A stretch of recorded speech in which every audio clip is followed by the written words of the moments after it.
Alrighty, folks. Welcome back to the Mushing Alaska podcast. We're your hosts, Brendan and Sean. Always a pleasure to be back with you guys.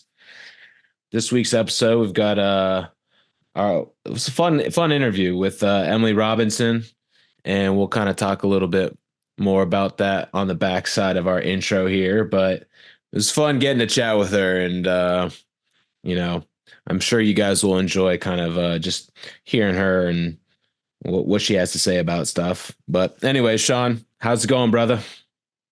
Oh, I'm just gonna take my first sip of coffee. Here it goes. Ready? Experience this with me. Just experience this with me. Here we go. Yeah. I had to go black because I need to get creamer, and I'm not a black kind of coffee guy, but yeah, I'm feeling Oh, pretty good. That was a little bit rough on the ears there, Oh man. yeah, was this Jeez. too Yeah. loud? Did you not like it Take it when I easy. talked deep into your ear? Jeez. We're live. Okay. All right. But yeah, I'm fine. Everything's fine. Totally fine. I'm just thriving all the time. Just totally Anchorage crushing is it. how's the weather in Anchorage?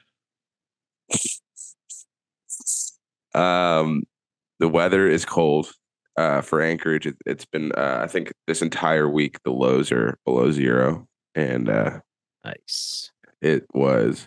I went and played some music last night, and just like I knew all I had to do is like make the walk from my car to inside, and um, it was literally like a 10 to 15 yard trip just to get inside. And I had, I was moving equipment in and out. And I was like, oh, I just need my down jacket. It'll be fine. And I'll just like wear a t-shirt under it. And I was like, okay, no, not going Maybe to do not. that. Maybe not. Started second guessing yourself, perhaps. Not going to do that. Yeah. I'm not It'll as hard, happen. not as, Yeah. I mean, I'm not a musher anymore, dude. I'm yeah, your retired. shit's soft. It's okay. You can say it. My shit's soft. It is a little bit, but no, it's good. It's good. It's good to have this cold weather. It's good. It's good for Kusko. It's good for all over Alaska. Get these rivers and lakes super hard, solid, frozen, and you know we'll get through this cup of coffee, and I'll be stringing together sentences that are even more coherent than that one was.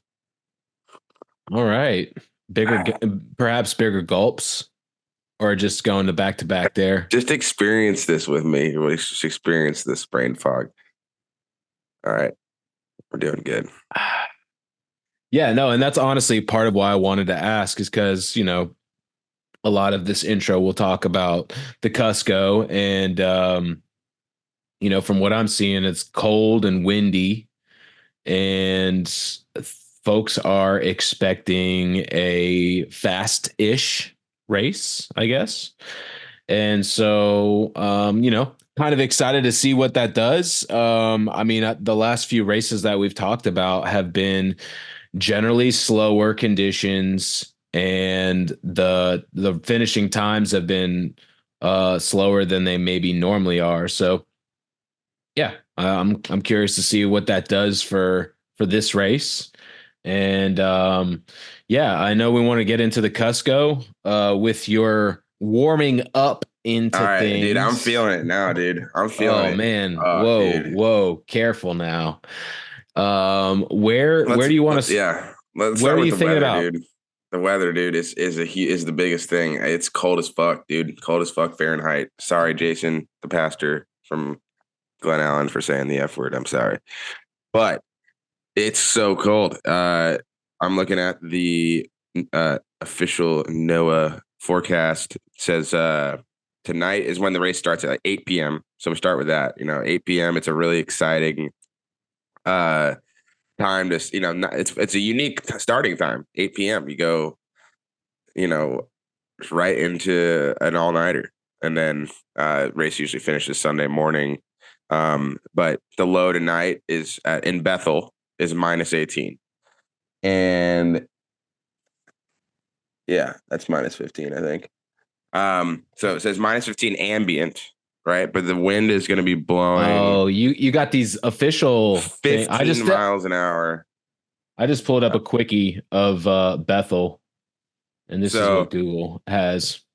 and that's a good starter, information. It's going to be minus 15 low tonight, sustained 15-mile an hour winds, which is really, if you're in, it's not that crazy of wind, but dude, it doesn't take much to cut right through you. 15 is at minus 15 is gonna be really pretty chilly. It's gusts are gonna get up to 20, potentially more. Um, actually, and then once it gets into tomorrow morning, Saturday morning, it'll be ambient low is minus 23, and we have the same wind, sustained 15, gusts up to 20, and that puts wind chill values as low as minus 50. All right. So for the casual listener, aka me, all right, That's talk what to you're me about representing. talk to me about ambient temperatures. Okay. You're using a word ambient in front of the description of the weather. All right. So hit me with that. Ambient means what is the literal temperature? There's no what if you took a thermometer outside, what does it read? So that's like real feel. Yeah, I don't know what real feel is. What is real feel? No, real feels different. I Real think feels it's not. like it reads -10, but it feels like -20 or Right. whatever. That would be wind chill is the same as real feel, I guess. I don't know. I've never heard of that one.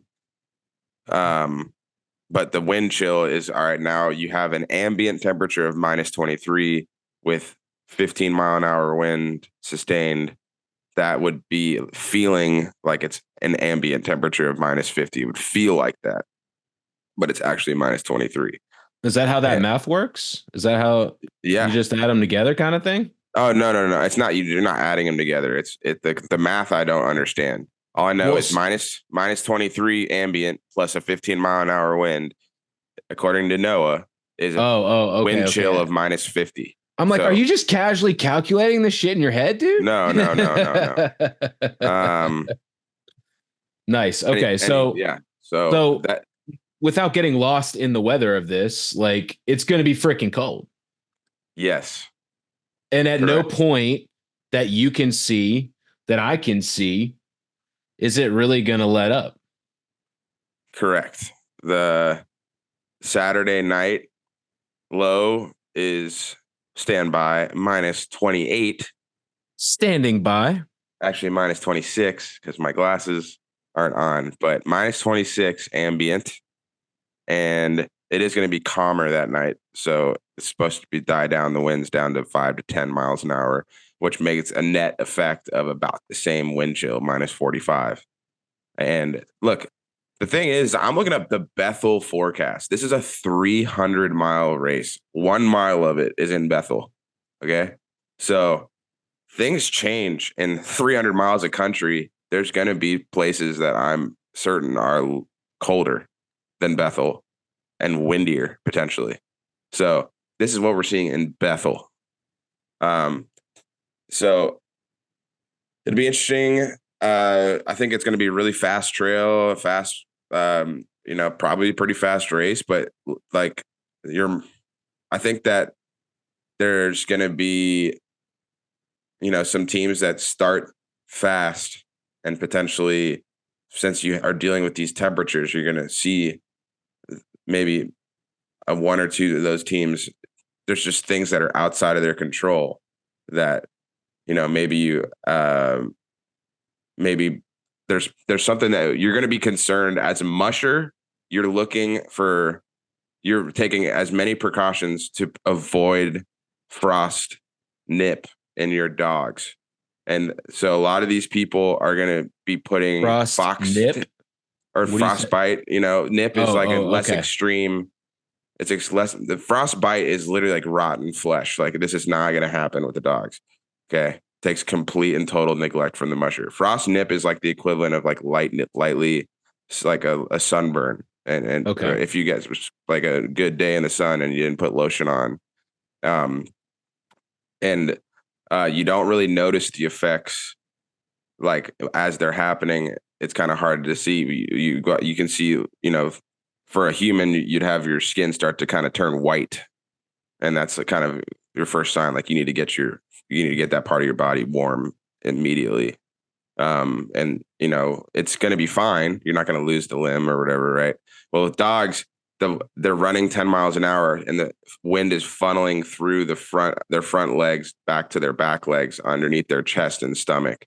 And so the most vulnerable parts are, for a male, is their penis. Is that all their that wind is going right there, and then like the skin that connects your hind legs of the dog to their main body. That kind of like that. It's literally just skin. There's not really much muscle there, or it's right in front of that hind leg. Right, they call it a flank, and those are like the two spots that are most vulnerable to having cold, being affected by the cold and the wind.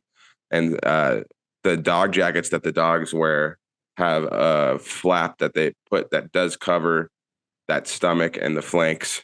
But it's sometimes, at these extreme temperatures, for certain dogs that have lighter coats, they're going to need additional gear and usually it's some kind of fur that they'll put down there. They'll put a fox tail that's kind of sewn on to the jacket, and that'll wick away the moisture from the area, and the moisture with the cold.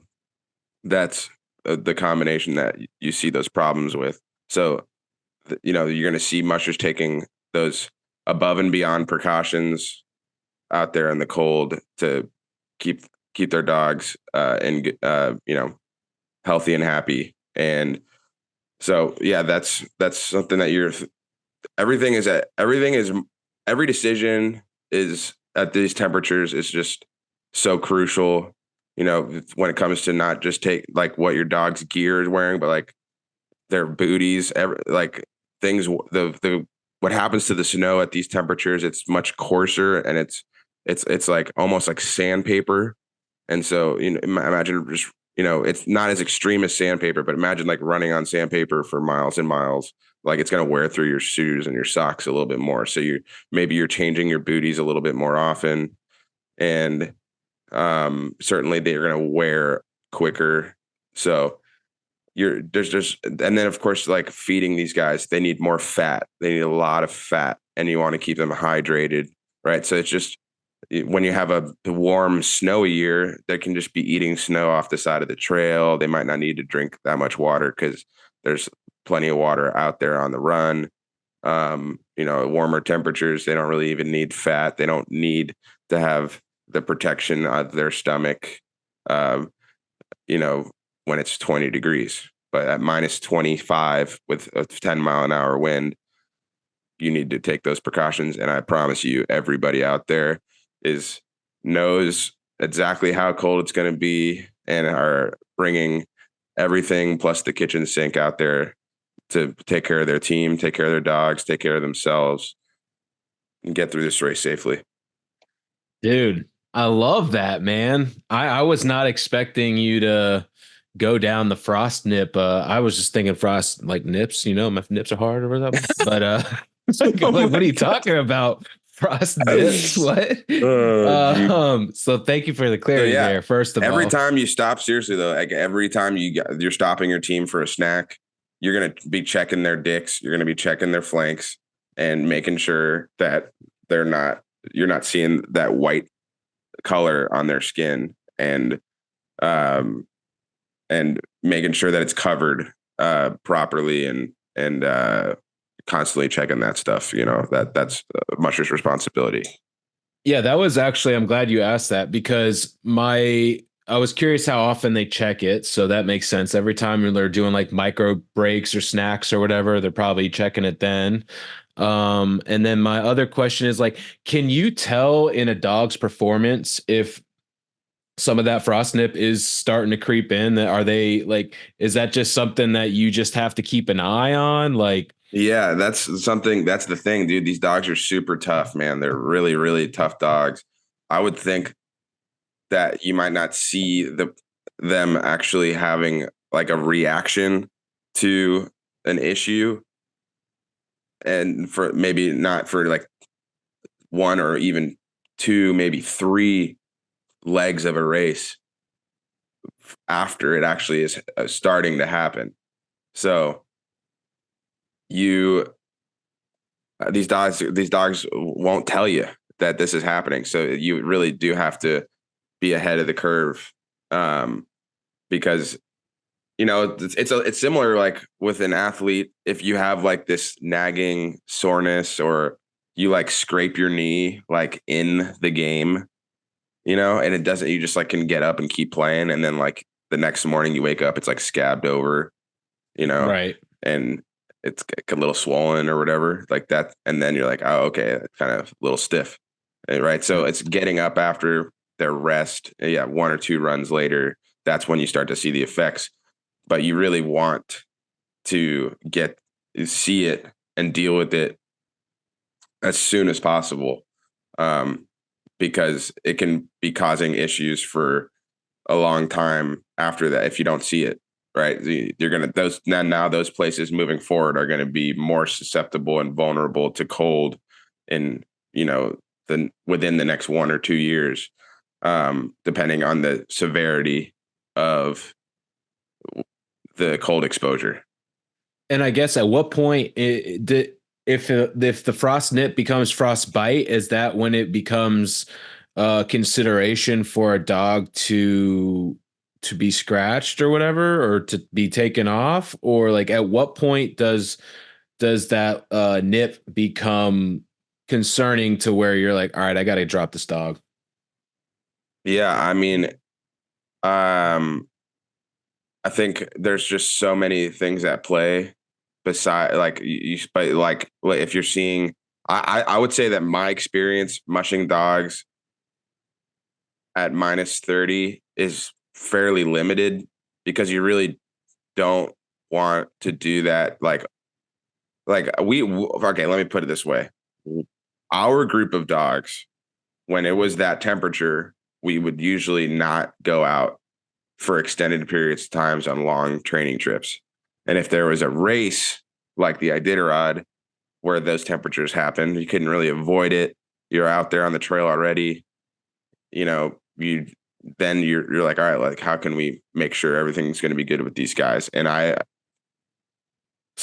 haven't really pushed it at those temperatures. So I'm starting to get kind of on the edge of my knowledge here. Okay, Um, understand. but I would say once you see flesh white, that's white, it's probably fine but you have to get that area protected immediately, and with as much fur as possible. It'll warm up, when they're curled up in their straw. You're probably it just depends on the severity of it. Like you could continue with that and it just be one of those things like they're kind of got a little bit of sunburn, the equivalent of they got some sunburn. It's going to be red afterwards, but they're going to be fine in like a week or two, and they're going to be fine in general. I mean, but the area will be back to healthy in a week or two, depending on the severity of it, right? And so it's really not so cut and dry as to what is the exact symptom. It's like, all right, well, how big is the area? How, what's the coloration? What's the temperature this today? What gear are you using? How are they eating? How is their body weight? Like all these things are coming into play. Sure, sure. So in terms of the weather, is there anything else that you wanted to kind of have any comments on? I know I wanted to break down some of the mushers in addition Yeah. to talk about some of the rules. I'd say, But yeah, the coarseness of the snow at those temperatures, not only on dog booties and dog paws, but on the runners and the speed with which the sled's moving along this trail. Um, I don't know if we've really spent much time talking about runner plastic. No. But there's a lot of like there's some fairly like high tech runner plastic that my knowledge of is, basically if it's the color red, it's for warmer weather. If it's the color black, it's for colder weather plastic. They don't really put like wax the plastic or whatever like you would with like skis because it just, like you get your skis waxed every few days, which is like a couple miles of skiing, right? So if you are on your runners for 50 miles, you'd have to stop and wax them a few times just in one run. So they don't Right. get them waxed, but people are probably starting with some fresh.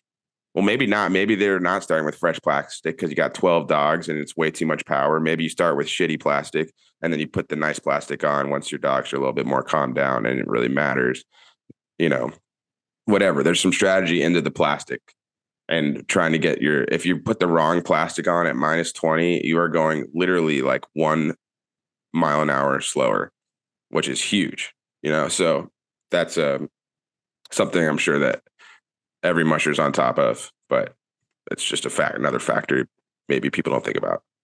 Interesting. Yeah, no, we haven't gone down that hole. I feel like we've maybe talked about it with various mushers, like not while recording or something, but not really talked about it in detail. That's something I'm gonna kind of keep in the back of my mind when we have other guests on, just to kind of Yeah. It's like ask literally about that. they'll be like, yeah, I put green plastic on for the coast of the Iditarod. I'm like, what do you like? I don't think most mushers, there's probably a handful that do actually understand what's going on, but most people are just like, yeah, red's for warm, black's for cold, green's for coast or whatever. And it doesn't really make sense. But Blues for again, water. I'm not really an expert on so I don't want to get too deep into it. Let's move on. Sure.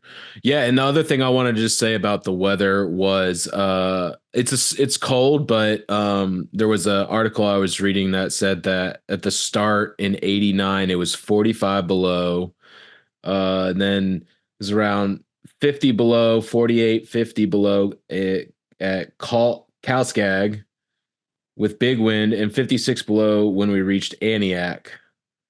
Jesus Christ. So that's just something I thought I'd bring up. All right, so where do you want to go? You wanted to break down the mushers? Yeah, I do want to say that the course, the racetrack, real quick, is so you go from the Here, start. hold on. For anyone We're on watching, YouTube for YouTube pulling it people. up. Yep. Is I just wanted to first start out here with a generalized for me because I don't even live there. So Anchorage over here to Bethel is how long? it's I think it's like an hour. I think it's 345 miles. However long that is on a flight. I think it's like an hour.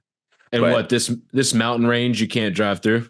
there's just no roads to get there. That's the Alaska range and the Tordillos and stuff. And um, so yeah, everybody flew. This is a huge thing with the Kusko. Every dog, every sled, every bit of gear, every human flew, except for Pete Kaiser and Richie Deal and maybe another musher or two.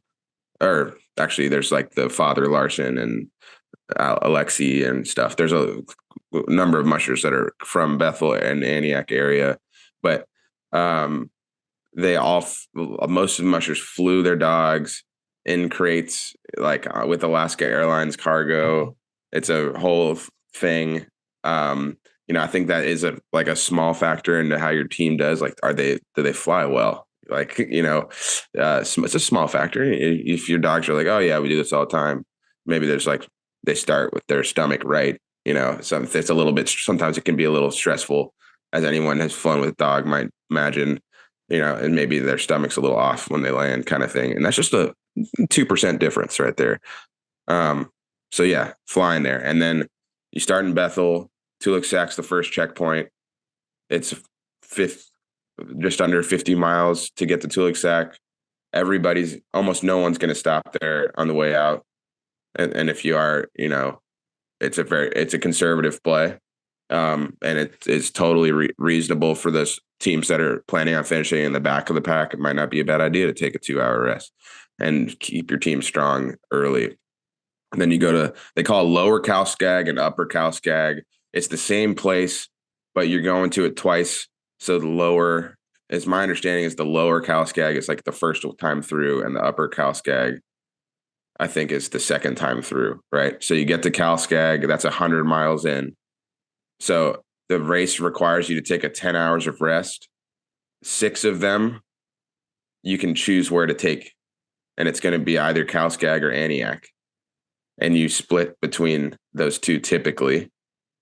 For a competitive race, there's going to usually you're taking 4 hours at one of those checkpoints and 2 at the other, or 3 and 3 are the 2 most common schedules. It could be you take your 3 hours at Calskag, go to Aniak, and take 3 hours there, or you take 3 hours at Calskag, you do the loop. And by the way, it is going clockwise. I texted a friend, and it's going the northern leg to Aniak, which is shorter. It's 31 Anyone miles. who's watching, I'm literally doing Oh yeah. clockwise. So it's going, staying on the Kuskokwim River, or on the north, like the more northern leg to Aniak, which is 31 miles, just slightly shorter to go that way, right? To Aniak, that is, right? From Calskag to Aniak is 31 miles. And then from Aniak back to Calskag, I think, is a little over 40. So it's a little slightly longer. So I would imagine a lot of teams are going to take both of their rests in Calskag, take 3 there, do the loop, which is like a 75 to 80 mile loop, and then come back and take 3. But yeah, so we've seen people take 3 in Calskag and then take 2 in Aniak and then 1 in Calskag. You can get creative with it, whatever, but it has to be 6 hours. And that's a huge strategic play that literally will make and break people's competitive races, making those decisions, because you don't really know what the trail ahead of you might look like. Maybe there's some overflow, God forbid, at these cold temperatures that can be tricky. So then you do this lap, you come back, you get to Aniak, you continue on, or you rest there, you come back to Upper Calskag, the second round to Calskag. Right. And by the time you leave Calskag, you have to have completed your 6 hours of mandatory rest. And then you mush about 50 miles to Tulaksak, where every team is required to take a 4-hour rest before they mush back to Bethel, which is just under 50 miles. So, bam, there you go. That's the race. It's almost completely flat. There's some slight gentle hills, but it's a flat, fast trail. And in terms of you went over the mandatory rests. Is there any other rules or anything else about this race that's worth highlighting that may be different from others?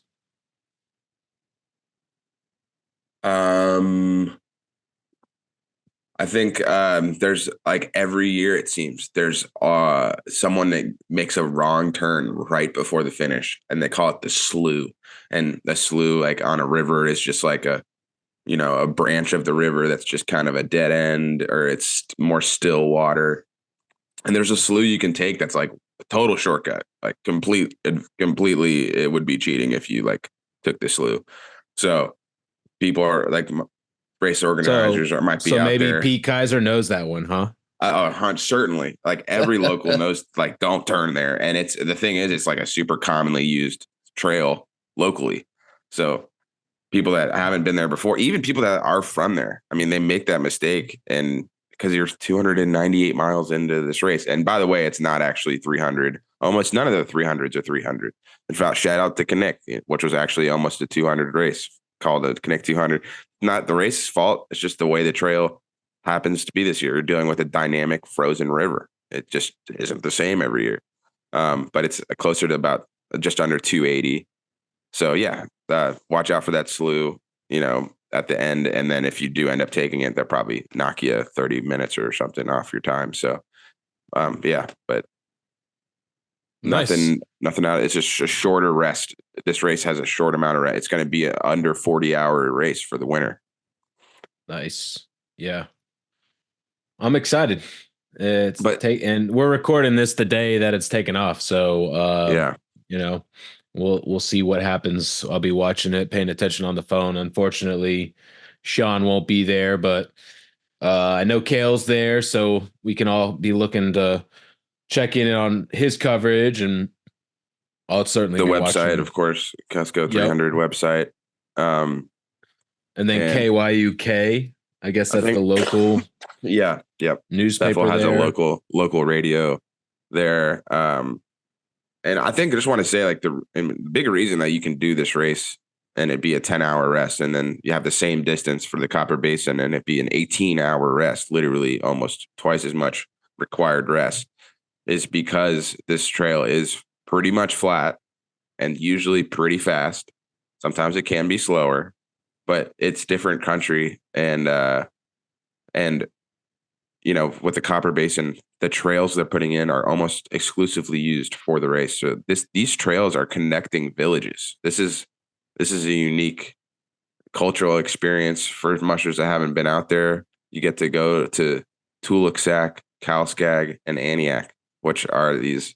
Bethel is a huge village. It's got like a couple thousand people, I think, something in that range, 2 to 3 thousand people, and then Massive, just massive. massive. And then Aniak and Kalskag, those are targeting a few hundred, maybe, you know. And so it's a cool cultural experience, and it kind of that's something that is unique about this race, unique about the Kobuk, and unique about the Iditarod, is that these are off the road system, and you're getting to see a slice of Alaska that you might not otherwise see. Nice. Nice. So yeah, let's hit the mushers and just kind of give a quick breakdown. And if you'll recall, I'm a little up against the clock, so um, you Yeah, Joe know, Taylor is a 2022 Iditarod veteran, and my buddy Alex keeps telling me, dude, you need to get Joe on his podcast. He's fucking hilarious. Look at his sponsors. grandma's beanies keeping the head warm. So, we got to get Joe. Of course, Pete Kaiser's won, I believe, 7 Cusco 300s. Yep. If you were to flip a coin, the heads is Pete Kaiser wins and tails is anyone else. He's just a head on, like, complete and total favorite. Not, like, but Djokovic just lost in the Australian Open. Maybe Pete Kaiser loses in the Cusco. Who knows? Josh McNeil, he's one of the dark horses to top 5 it. We'll see how it goes. He tried to do it at Knik. He saw some issues with his team, and he ended up pulling the plug. So we're hoping it goes better. I think he pulled the plug because he's keeping Cusco in mind. This is a huge purse. And then you asked me what's a distinct thing about this race. It's Bam. literally almost $30,000 for the winner. And second place is not that much less. So you get paid out all the way through the top 25 teams. And so you can pay for your trip out and take some money home. And that's the biggest. This is the most money you can make in mushing if you're talking about amount of Per money per mile. race mile. And I mean, the reality is, in general, it really is. You don't have to train as many miles to get your team ready for this. So if you're going to make money mushing, this is your best shot at it. Raymond Alexi has got a super fast dog team, and he's literally won every single event in the Bethel area. The Cusco 300 is the Super Bowl of the Bethel sled dog races, but there's a ton of other races that happen out there that have already been happening for weeks and that will continue to happen Dude, for I months. didn't know he's only 20 years old. That's crazy. Damn, 20. That is, I did not know that either. So he's a total, like, he's going to be going fast. So I'd say put him in the dark horse situation. Put Dave Turner in the dark horse. Um, he's got a fast team. We'll see what he's able to pull off. He's run this race now a few times, so he's got a little bit more of a veteran brain now. I don't know about John Schneider, but he's a local, and Akiachak is there on the river, I believe. Hunter Keefe is, Not I'd say Hunter. I love the sweater. I gotta give amazing a shout sweater. out. Love the sweater. Yeah, see some great sweaters out in the mushing communities. But yeah, I think he's going to be trying to be as competitive as he can be. And another, dark horse top Do we do we know top 10 guy.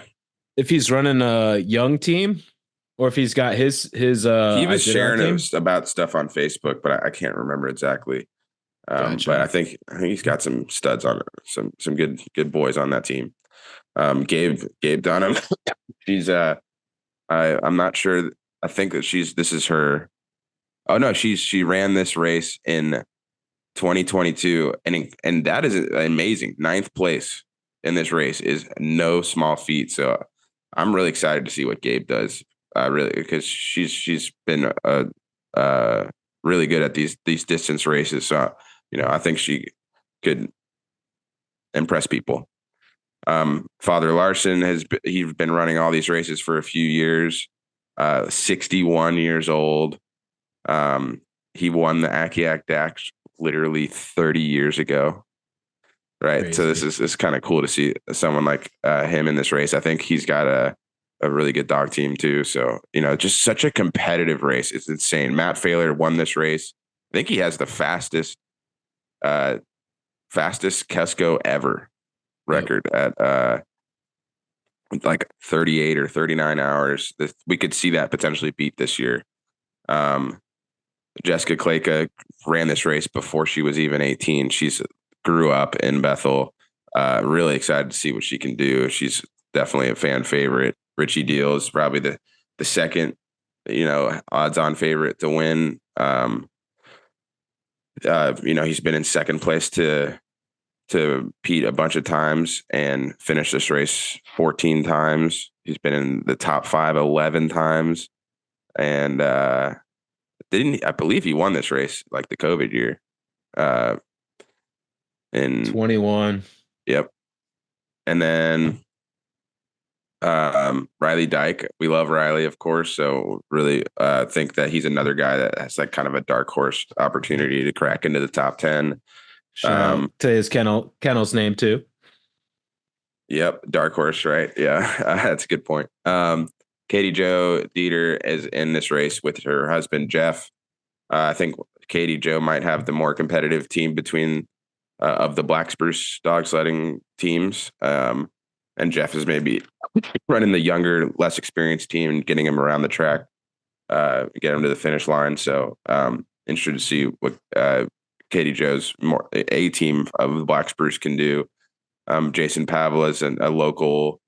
Grew up live in the village life. He was the rookie of the year a couple years ago, and has run a lot of these local races. And clearly, he has a really strong team. Bailey Vitello's, he's he's been hitting all these races. He's done the Cobuck. He's got a really tough dog team. I think he's been doing really good training in Nenana.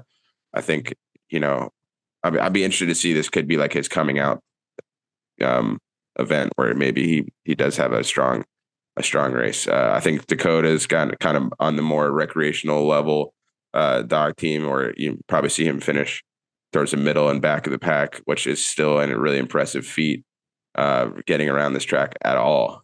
So and I mean, even to do this in last place, you're still doing 300 miles in like 2 days.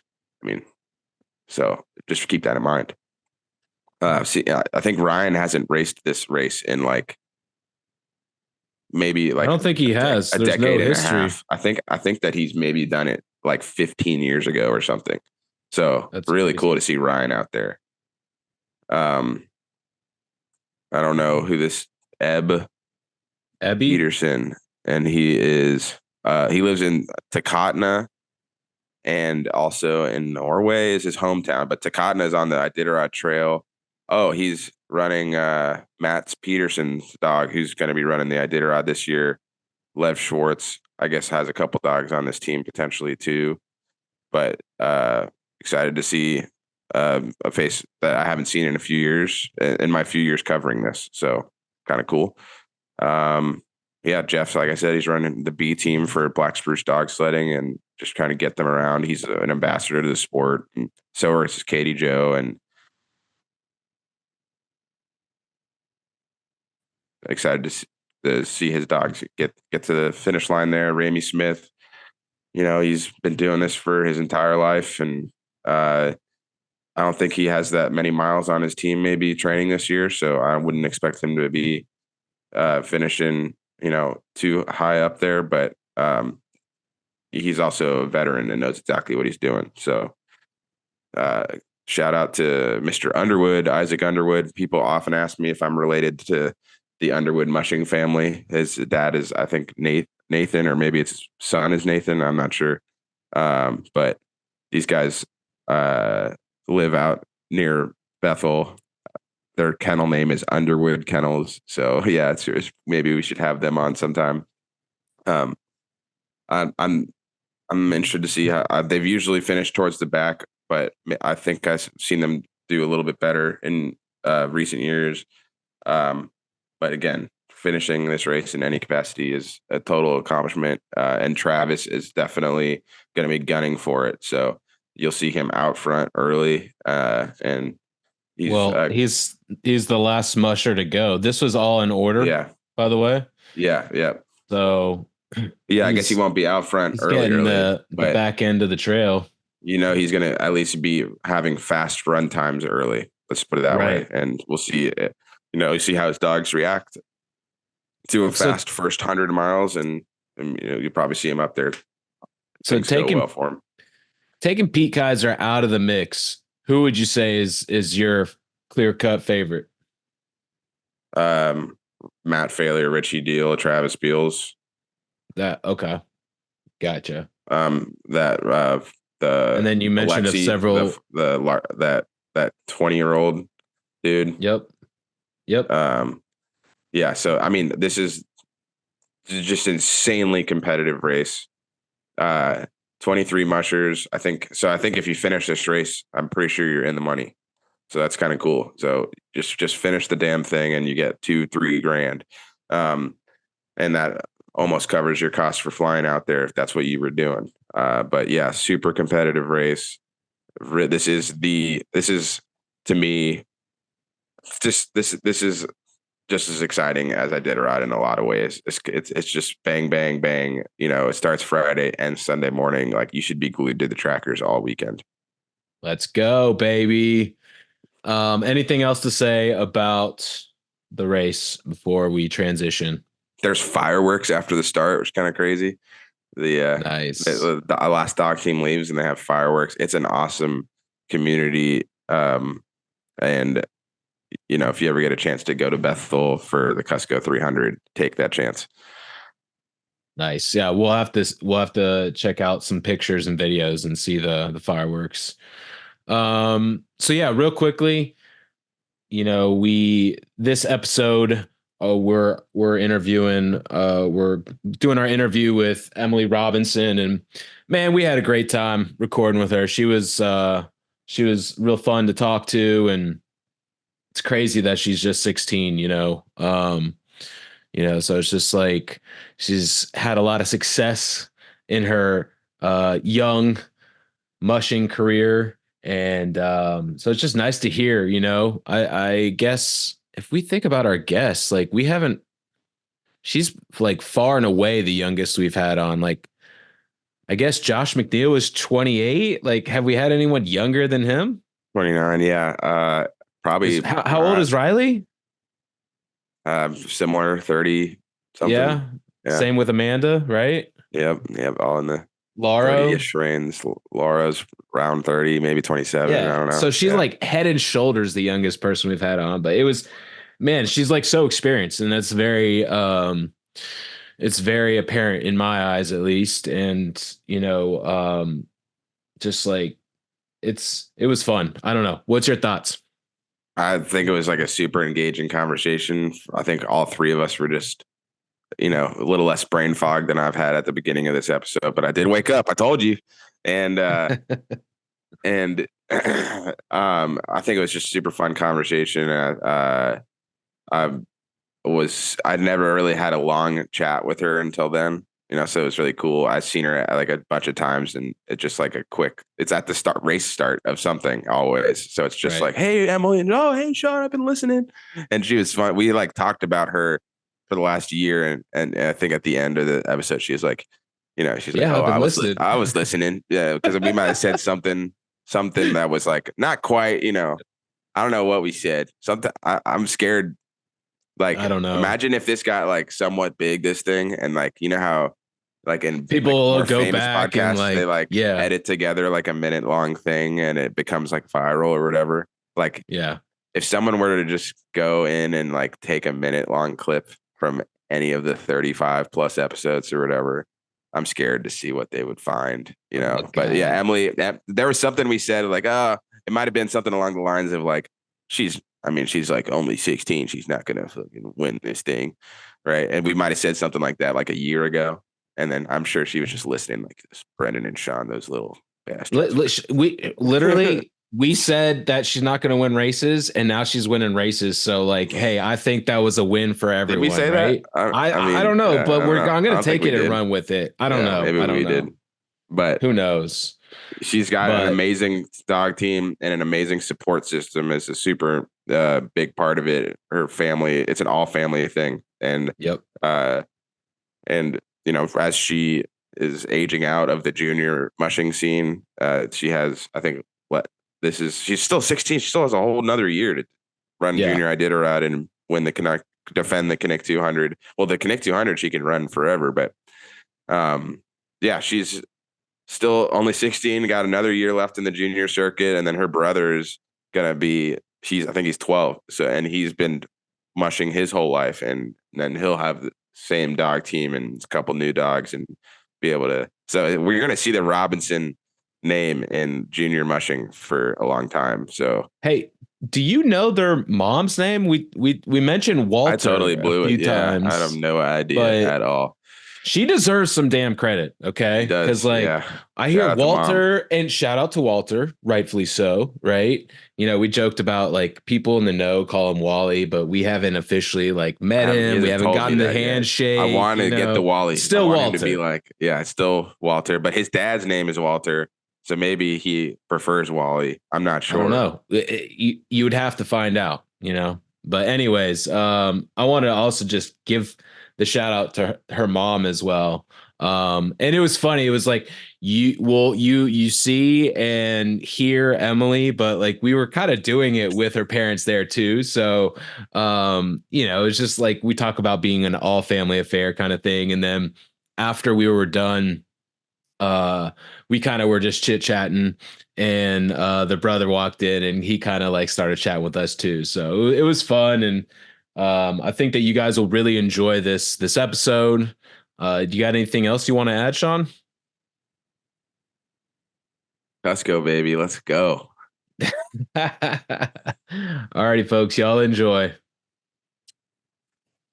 Alrighty, folks, welcome back to the Mushing Alaska podcast. We're excited to have our next guest on, Miss Emily Robinson. Welcome to the house, and thank you for joining. Yeah, of course. Thank you. So yeah, how are things doing? You got to be doing pretty good. Coming off your Knik 200 win. Yeah, I'm doing pretty good overall. I mean, for a little bit there, I was pretty tired, but right now at my place, it's like practically 30 below, so I'm freezing a little bit. But that's what we sign up for as Alaskans. So. Yeah, it's been quite the cold snap. I saw people up in Fairbanks are like in the minus 40s. You guys are like somewhere south of Fairbanks near Nenana, I think, right? Mm-hmm. Yeah, we live in between Fairbanks and Nenana. Okay, yeah, that's sounds pretty cold. We're here in Anchorage. We're woke up to below zero, which is pretty. That's pretty chilly for down there. Yeah, it's pretty chilly for down here. And and I was at the Copper Basin last weekend, and it really wasn't that cold. So it felt this -4. I'm feeling pretty soft walking outside. Oh yeah, no, it's been a pretty mild winter so far, and just I should have knocked on the wood because last week I said, the biggest thing that I've seen change is the weather, and like back in the day, like in the 80s and 90s, people would feel 40 below all the time, and now it's just gotten to 40 below. So I figured we weren't going to get away with it, Yeah.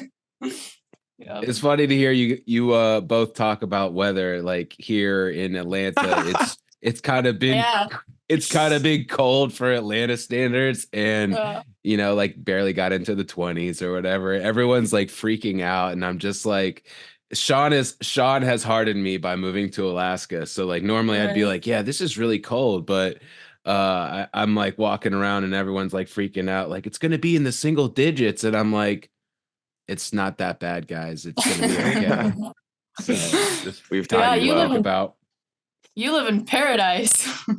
Yeah. Much more favorable temperatures here, I would say, but it does get a little bit hot in the summertime. So there is that to combat. So, anyways, I was Sean, looking. I was about to ask, just like, do you remember way back when you beat the 2022 and 2023 Iditarod champions in a 200-mile sled dog race? Oh my gosh. I love it. Yeah, I'm creating mom lore. That's what I like to say. Like Mom on the lore? internet, right? Mom lore. Yeah. On the internet right now, like everybody's like, "Oh, I'm making dad lore. Oh, I'm making mom lore by like going on all these adventures." I'm making mom lore. Yeah. I like Things that that. I can tell my children and my grandchildren. Nice. Yeah, that is true. Yeah. There's going to be some lifelong stories, and I got a feeling there'll probably be a few more to come. Yeah. Yeah, that was fun to be at. I've never been at I've been to the Knik start, but that was really cool to see you coming across the finish line, and I didn't know who was going to be coming out of the woods onto the Knik Yeah. Lake. I don't think anybody Nobody did. did. Maybe you didn't even know, so that must have been like, so I've never been in a super competitive position in any sled dog race. I just cannot, I just feel like being in a sled dog race and in general is a different, mental state than running your dogs in a non-race setting, of course. But when you're up there in the front and you got all these, incredible dog teams around you and the one in front of your sled, and I don't know, like at what point then on the second run were you like time to, make a move, or were you just Kicking the gears. Yeah, I mean, like you can't just be like pushing all 100 miles of your run, right? No. You have 2 100-mile runs. Yeah, it was so the first 100 miles I took it pretty easy. Like people thought I was running fast because I was running fast compared to everybody else. But like I started in the 33rd position, and then by the second day I hadn't passed everybody, but time wise I ended up second place. And so Brent was 7 minutes in front of me and Ryan was 2 minutes behind me. But by the second day, I was sandwiched in between two Iditarod champions. So that second day, I wasn't pushing within the first half. So I caught up to Brent 10 miles out from the halfway point, and then me and him stayed pretty close to each other for like a while. Like I could see him, he could see me. And then 5 miles out from the dog drop, I had to carry a dog. So then he ended up passing me pretty quickly, and I spent probably 8 minutes dealing with that dog. And so then I dropped him at the halfway point, and we're like the last checkpoint, like at Eagle Quest. So like 3/4 of the way through, right? Okay. Mm-hmm. Yeah. It's halfway. From the midway point or whatever. Yeah, exactly. It gets confusing. But so then he had created a 2-mile gap after he had passed me. And then Ryan was 2 miles behind me. So then I was just focusing on kind of staying in front of Ryan and not having him catch me. And so I was just trying to keep that space, if not gain a little bit. And then after we get from the halfway point, we drop onto the river. And then it was after I got off the river and back onto the swamps, that was when I started to focus a little bit more on catching Brent. And then definitely that last 10 miles so you go through the culvert, and that's 9 miles out. So I got a little bit after the culvert, and then I started suggesting to my dogs, okay, you're going to pick up pace a little bit. So then once I got 5 miles out from the dog drop, that's when I really started encouraging them. And we'd when I originally started encouraging them, there was, we were just kind of going a little bit faster than the pace we'd been keeping, and then we started ramping it up. And then by the time we got to the like 5 miles out, I thought I was going to catch Brent, and then or I wasn't going to catch him, because every corner, every hill, every swamp, I was like, where is he? And then in this video, that's the first time Brent saw me, and I caught up to him and saw him. So I saw his white anorak, and I was like, oh, there he is, like, finally. So but yeah, you can. I just real quickly to ask about this video. So roughly about how far away from the finish line is this going on here? Like a mile from the finish line. Oh my gosh. You still hadn't passed him a mile from the finish line? Yes. And so it was only a couple hundred feet from the no man's land. So yeah, so okay. Did you hear the audio on that though? Have you heard? I'm sure Emily's heard it. Brent's just like watched it so many times. My mom has watched it so many times. Oh, trust me, it gives me a rush every time. That's so crazy. I had to pull it up. But go ahead. What were you saying, Emily? What was I saying? But yeah, like, I saw his white anorak, and that's, I was not expecting to catch him. And then the halfway point, or the no man's land. So I'm sure you guys have talked about it before, but no man's land is where the musher in front of you does not have to yield to the musher that's behind them. So we were, I can't hear your audio, but we were, okay. But we were a couple hundred feet from it, and I had just caught him just after we get out of the sight of the camera. I passed him, but I didn't even have to call trail. He just let me over. Like, he saw that my team was that much faster than his. So he just like let me over, and that was something that was really nice of him. Like, yeah, he's a really, really good sportsman. And so then I passed him, and once I dropped down onto the lake and crossed the finish line, he was a minute behind me. So what was the time between passing him and between like coming out of the woods here onto Knik Lake right there? And that's Sean standing up. That one person yes. on the side. That's Sean. Hey, how's it going? he's number on one the phone. fan. He's literally on the phone doing an Instagram live, and I'm like one of two people watching. Yeah, no one's watching it. And I'm watching it on the tracker. As you know, like, the tracker hasn't updated. So I'm like, you should be seeing Brent come around the corner, and it was you. Right. And I swear, if there was like a camera of me, I was just like, oh my gosh. Yeah, we had to make one of those reaction like videos that are on all the Instagram. But yeah, sorry, Emily. How long, what between passing him and coming out onto this lake? And for people listening, we've been watching the videos of Emily's finish and of the last few miles of her race, and she's grinning from ear to ear.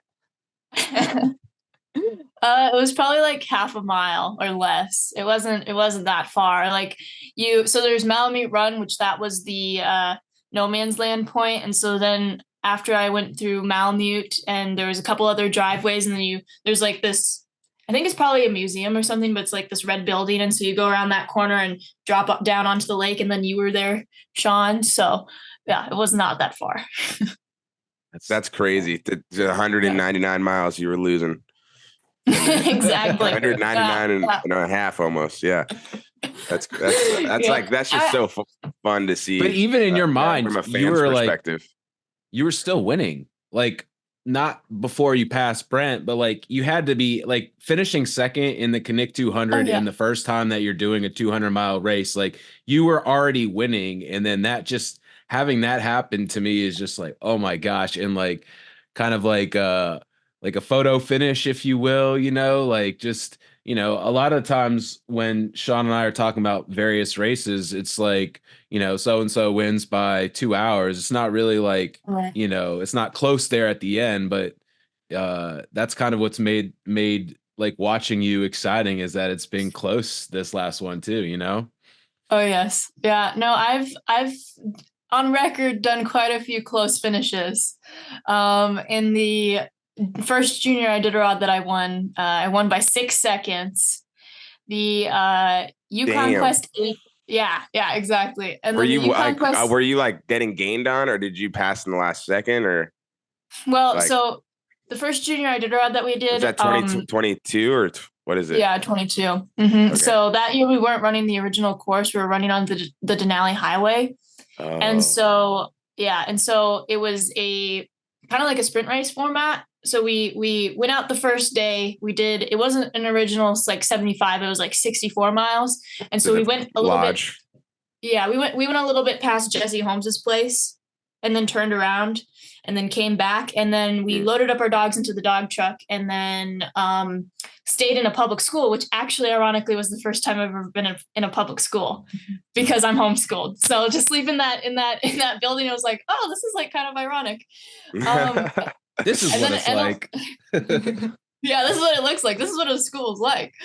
And so then the second day we got up at like 5 a.m. and then went to the parking lot of the Denali Highway the second day and ran back out again and did that loop. But so it was like based off of time, and like we were like in the actual junior Iditarod, it's based off of like they'll do the math, and then like I left the person behind me in junior Iditarod last year was like how many minutes? Like, I don't know, but we'll just say 4 minutes or whatever. And so then the person after that is 7 minutes or 40 something minutes, whatever. But in that race, we started in 2-minute intervals, just like you start in the beginning of a race. And so it was based off of time, and I had no idea where it was. And really, I never know where I am in a race. Like I just run my dogs. And so, like, I didn't know that she was 6 seconds behind me. There was absolutely no way I could have been able to tell that. And so it wasn't until I crossed the finish line, and then Tori, or I think it was Morgan, and then Tori, and then Hannah. And so then they did the math, and then Hannah was 6 seconds behind me. So yeah. Damn, that's gotta be, you gotta be thinking like, wow, that was like that one stop I did for that dog booty, or that one that's literally you're like, oh yeah, Frankie doesn't have any to put that booty back on his front right. And that's the difference. If my dogs had pooped one more time, I would have lost, or at least have tied. And you have no idea. Like you just, that's crazy. I screwed around a lot in that race. Like I did things that I didn't need to do. And that's every single race you make mistakes. And I've made mistakes in my winning races. And so it's really hard to learn once you've won, like to learn from those mistakes, because you're like riding on this high horse, and you're like, oh, I did nothing wrong. But in reality, for me, I'm still trying to learn my mistakes, even if I win. So like then the Yukon Quest 80, I finished like by only like a couple minutes with Hannah Wappett once again. So me and Hannah are on a track record of finishing really close. Has she gotten you yet? Not yet. On any event? Oh man. No. All right. How old is she? She's 17. So this is your last year running junior Iditarod. She so Morgan Martins, who runs Ryan Reddington's team, Hannah Wappett, she runs her own. All of these kids that are aging out, they're going to be gunning for it. So by no means am I expecting to win the junior Iditarod, because they all want it just as bad as I do. And like I don't know. That's exciting. Okay. I'll be like props to them if one of them beats me, because that'll be really, really cool. And then Hannah Wappett and I last year in the Willow Junior, we finished like 19 seconds apart from each other. So we poor Hannah. Wow. But congrats to you. But we just come from like a place of, we've experienced so much sporting heartbreak that I can't help but sympathize with second. Yeah, I know. That's like crazy. Our parents are definitely pulling their hair out and biting their nails. Oh, I bet you that they've aged double time, in that one weekend of watching the Knik. Right. It was fun seeing your dad out there. He was really well, I don't know if it was you. I think it was another musher came through, and he's just like he's in race mode. I'm sure he's in the room right now, but he he was someone had their like leg stuck in between the brakes or whatever, and it was like pretty it was pretty chill. Like they were calm about it, the musher, and it was probably going to be fine. But it's kind of hard because it's like probably the trickiest section of trail is getting through that Eagle Quest checkpoint. I mean, as far as just it being like a triple S turn. I mean, you guys did it smoothly, but it could not be smooth. Yeah. Well, your leg stuck in the brake. But yeah, your dad was like came sprinting after to try and help out, and I was like, "There's not a Golden Rake award, but he deserves it." Yeah. No, my parents, my dad, they were definitely very, very big helps. But so going through Eagle Quest, I've done tours, and I carry like 500 pounds worth of weight or more when I'm doing those tours. So like when I go through there now, I'm like Junior Iditarod last year. If you watch the videos, the other race, I'm gonna knock on wood because going through Junior Iditarod next year, I don't know what'll happen. But I was nervous because last year, or I was watching the videos of last year in the Knik, and like people were crashing going around that first initial corner. I was like, oh shoot. But I do tours, so like I kind of know a little bit more how to maneuver sled, and also have a Dandler. So I've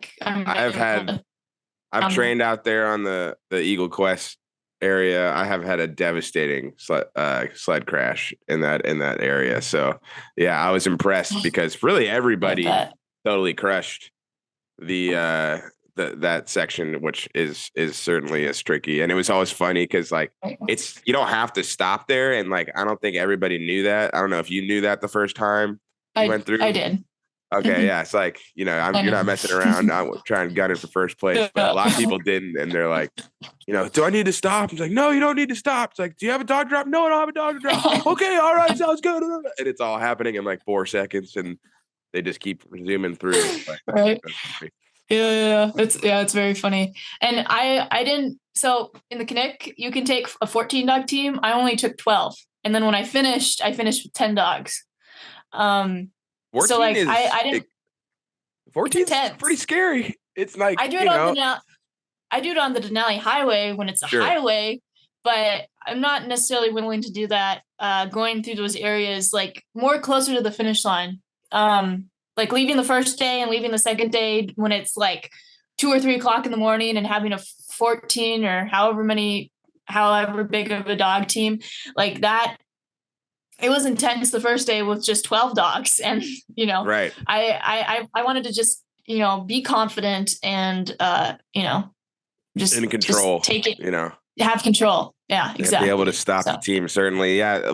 So the biggest theme I heard about the trail, like firstly that it was a really challenging trail, just being soft and slow in spots, and that for people running their like first 200.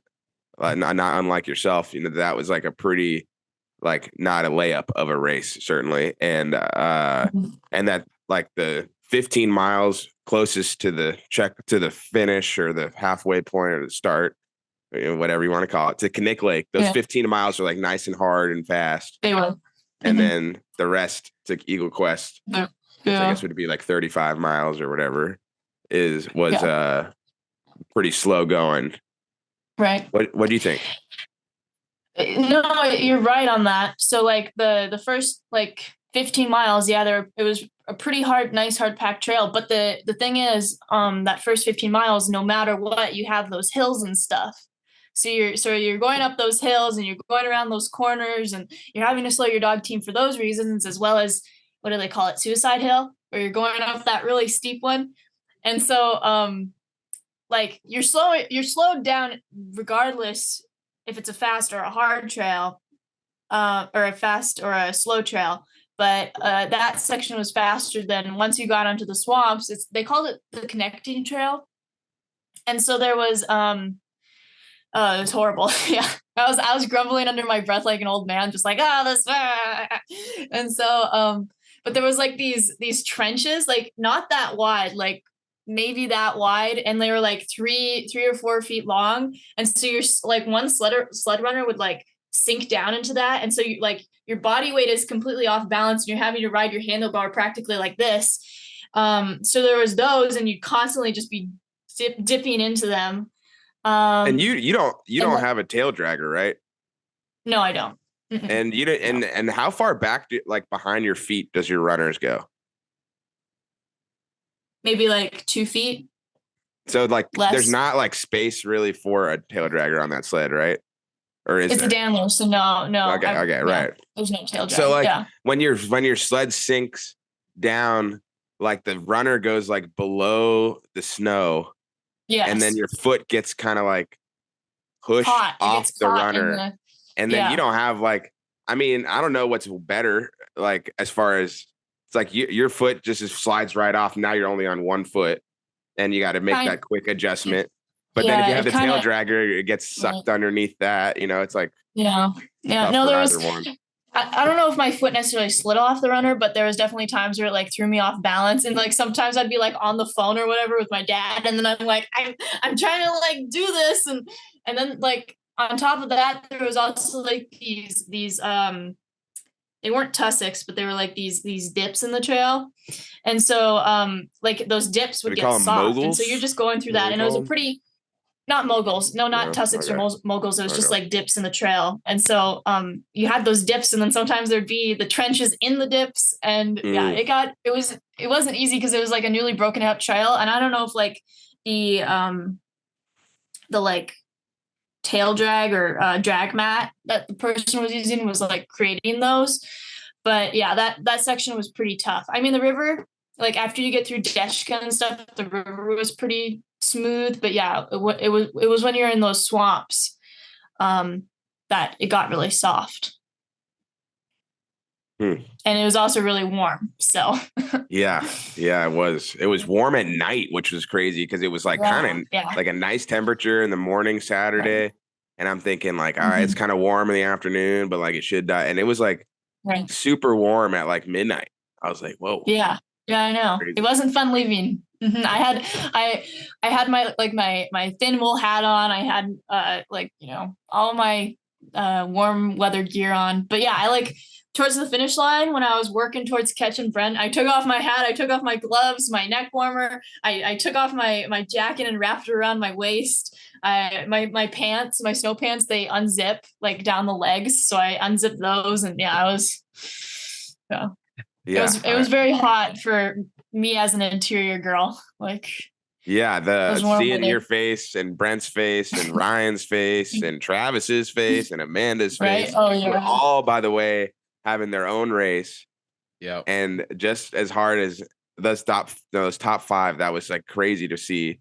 And everybody looked like at the end, just like, tired. I might need to do a little more running or something, you know, but you guys are getting after it for miles. Right. And that was fun to watch. So I wanted to ask you about this was your first race where you have 100-mile runs. And so what was that like on your end? Kind of, you know, like, is this your first season where you've practiced longer runs, or is that your first time actually doing those? I'm kind of curious about that. Great. I mean, for the so the junior Iditarod, it's 175 miles. So I'm not necessarily a stranger to longer runs, or 150 miles, sorry, but you do 75-mile runs. And so it's kind of close to like what the Knik is. And I also, so what kind of prepared me for the Knik 200 was the Willow 150. And that race too, the first day, the trail was really nice and hard packed. Like it had like this nice crust on it. And then the second day, obviously it was like 1 or 2 in the morning when we left. And a couple miles out from the checkpoint, we had a snow machine pass us, and obviously nobody's going to go joyriding at 2 or 3 in the morning. So it was a trail person, but they didn't have a drag mat or anything on, like not a tire, nothing. So it was just his track was like running up the trail. So from then on out, it was a really, really slow trail. Like you'd hit spots where the trail like was still intact, and you'd be like, oh, like you jump back up to like 11 miles an hour, and you're like, no, because it was a slog. It was horrible. And it was really, really warm in that race too. So like that, like doing such a hard race, and like I thought genuinely, like by the end, like I was like trying to keep my dog team together, because like they were definitely struggling a bit towards the end, and like I kept going up and like putting snow on their armpits and like just trying to pep them up and like keep them happy.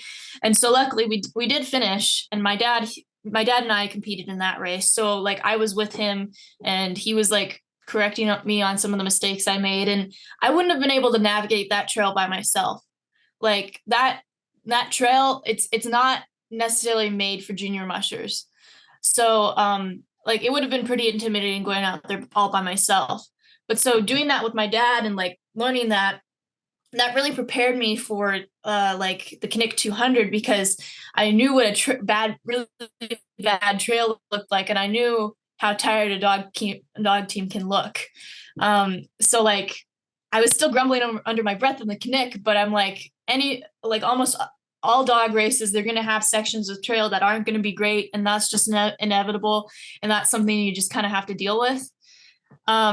It's not fun, but that's just dog racing, and I've kind of just like gotten used to like bad trail conditions ever since. Like I had one musher say like, oh, like the trail has gotten soft on the Willow Junior 100, and I was like, oh, it's not that bad, like compared to the Willow 150. Like it had snowed a little bit and stuff, but compared to the Willow 150, everything I look back on is like Willow 150 not as bad.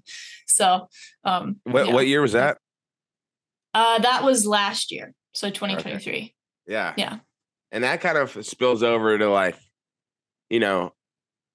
what is it about y'all's? I mean, you guys got a family affair going on.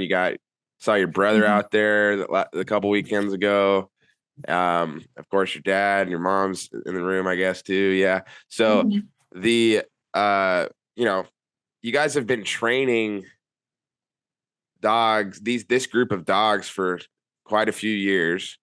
And it seems like you've taken these like very nice incremental steps up in distance and competitiveness. And I don't know. I just kind of wonder, like, I think everybody's kind of like still picking their jaw up off the ground over the Knik thing.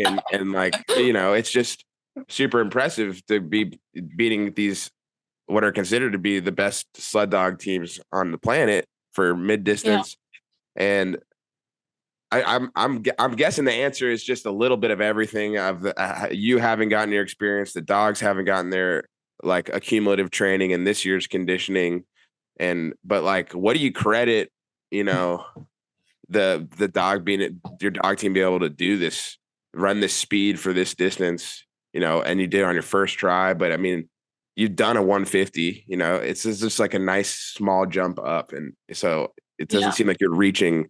Obviously you're not, but why are you so good at this? I can't explain that. I can't. I mean, I can explain some of the different elements, but like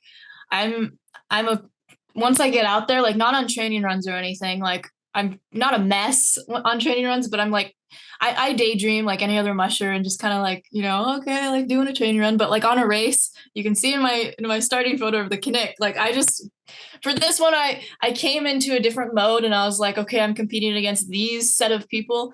And so like, I kind of like put on a completely different focus. But like you can see in the starting photo, like this face that I put on, and it looked kind of scary even when I was looking at it. But so like it's about kind of my focus, and the attitude with the dogs is very important. Like I constantly focus on just keeping the dog team happy and that sort of thing. And last year, the last couple of years of training before this, our dogs would get in slumps. Like they kind of hit these dips in their training where they kind of, like any other athlete, you're going to kind of hit those slumps and kind of, you kind of have to pick yourself up from that. And like this year we've focused on just keeping a happy attitude, and like we haven't had we didn't have very good snow until like a month and a half ago, and so we were having to run back and forth, or not even that long ago, like a month. We're having to run back and forth on our 8 mile stretch on our logging road. And so it was like up to the gravel pit, end of the logging road, up to the gravel pit, end of the logging road, up to the gravel pit, end of the logging road, home. Or, we did different variations of that depending on how far we wanted to go. But, the last couple of years it had been really boring for the dogs, and the dogs would get very, very excited once we got into a new trail. But this year it didn't really bother them, and they didn't really care. So that's definitely a big thing. And it's the dogs themselves, the breed, like the breeding programs and that sort of thing. And it takes a very special type of dog. And so like we've got dogs from Pete Kaiser and Jesse Holmes and Jeff King and those sorts of people. And so like that type of dog is pretty key. It's also, I think a lot of luck, but it's also just quite a bit of hard work too, and just kind of grinding. Yeah, I don't buy it one bit. And just yeah, I think that's exactly right. Grinding and the training and doing all the. I think that's the cool thing about mushing is like it's fun for me to show. I show up at the race and everybody's got, it's just exciting and we're here at this event and all our friends are here, but like. What are you doing in October, November, and December when it's quiet and dark and you don't the only person getting you out of bed is you and go outside into the cold, or your parents in that case, or whoever your support system is. But yeah, that's and just doing it consistently, because you could just take off like a day and it's like probably fine. Like you'd probably still win the race, if you take off a day, but then it's a slippery slope, Right. So I'm sure you're not taking off that day, to sleep in and watch Netflix or whatever. So I still do that. Everybody's like, cool. like you're not on your phone like all the other teenagers. I'm like, do not be fooled. Like, I still use my phone. I'm still hours on Instagram and that sort of thing. It's just I also do dog mushing. I also focus on that. So. All right, so this is leading up to perfect. I have a question for you about this. Like, Sean made a post after you won that's like, I was playing Xbox when I was 16 years old, right? And like, I'm thinking about our typical day. Sean and I growing up at age 16 would have been, if you're in school, it would have been like, wake up at 7, get ready for school, be at school for 7 hours, come home, have a snack, have dinner, do homework, go to bed, rinse and repeat, right? So I'm curious what does that look like for you? What's a typical day? Is there such thing as a typical day? Like what is homeschooling sounds sick. Yeah, I'm curious. I want to hear about this. Oh, I need to get on a routine. That sounds really amazing, actually. I need to do that. But so like it's a lot of dog focused things. And then, I'll watch Gilmore Girls. Shout out to anybody who watches Gilmore Girls. I've watched a couple seasons at least. I'm going to be honest. It's not a bad show. Yeah. Yes. And then I'm trying to get back into schoolwork because we've had that racing rush and that sort of thing. But yeah, like in the fall time, going and running dogs, however far you're going, like 3 miles, 10 miles, whatever, and then come back and do scoop dogs and like, hang out with the dogs and puppies and that sort of thing. I mean, my schedule definitely drastically changes and no day looks the same for me. Like there's always things that divert my attention and I focus on, but yeah, I mean, I also spend quite a bit of time on my phone. So yeah. Are you better at driving a sled or driving a car? I've really been able to drive a car a whole lot because we have the dog trailer on the truck. So right. That is a whole nother level. I'm probably at the moment definitely better driving at a car, but so I'll tell you something. So my Dandler, how much is Dandler's the type of sled, Brandon. Yes, just so you know. I got it. Thank you. It's a sprint sled. And by the way, we're gonna just want to comment while it's in my head. Did you hear that Brent used a Daimler for the copper? I did. I saw it. I saw him at the truck station at Hilltop, which is like a little bit out of Fairbanks. And I saw him, and he was headed to the Copper Basin, and so we were talking or whatever. And he had his what he calls his boat now, which is like the sled that he's been using for years. And then we didn't see it, but he's like, "Yeah, I'm bringing the Daimler down," and so he borrowed it from Dave Turner. But yeah, I heard that, and then now he's buying Daimlers. And then he won the race by 2 minutes. And I'm gonna be. I mean, that had to be the. That's the difference. That's that. If he uses his boat, that he's not winning that race. Yeah. So, no, exactly. Like the Daimler makes a difference too. But yeah, they're very expensive. So like mine was like $3,000, and so I paid half of my summer job money, and then my dad paid the other half. I wanted to get a pink sled. He wouldn't let me do that, just so that he would never drive it. Walter. We opted for black, and where was I going with that? Like it's. Oh, you're saying maybe the price of the sled versus the price of the car. Yes, the car. Okay, there we go. So I paid more for my Daimler sled than I am from the car that I'm buying from my grandma. Yeah. Nice. Yeah. I think my first car was like $2,000, so yeah, right? That's about right. Priorities. It's priorities. Hell yeah.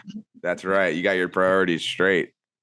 Yep. Yeah. But I've done some driving here and there, but not a whole lot. I need to, because I want to have my freedom, and I want to get out of the house. Otherwise I'm just stuck here. So. No, I don't think your parents like you at the house, I bet. Get more family time. Right. Yeah, I get enough of that. So are you going to be trying to protest the Iditarod to maybe like let you in early by like, like, hey, this is my track record? No? Right. No, I think it's completely reasonable that it's 18 completely. I don't think they should be allowing anyone younger, but I do think that some of the Iditarod qualifiers should allow it with enough provability from the Musher.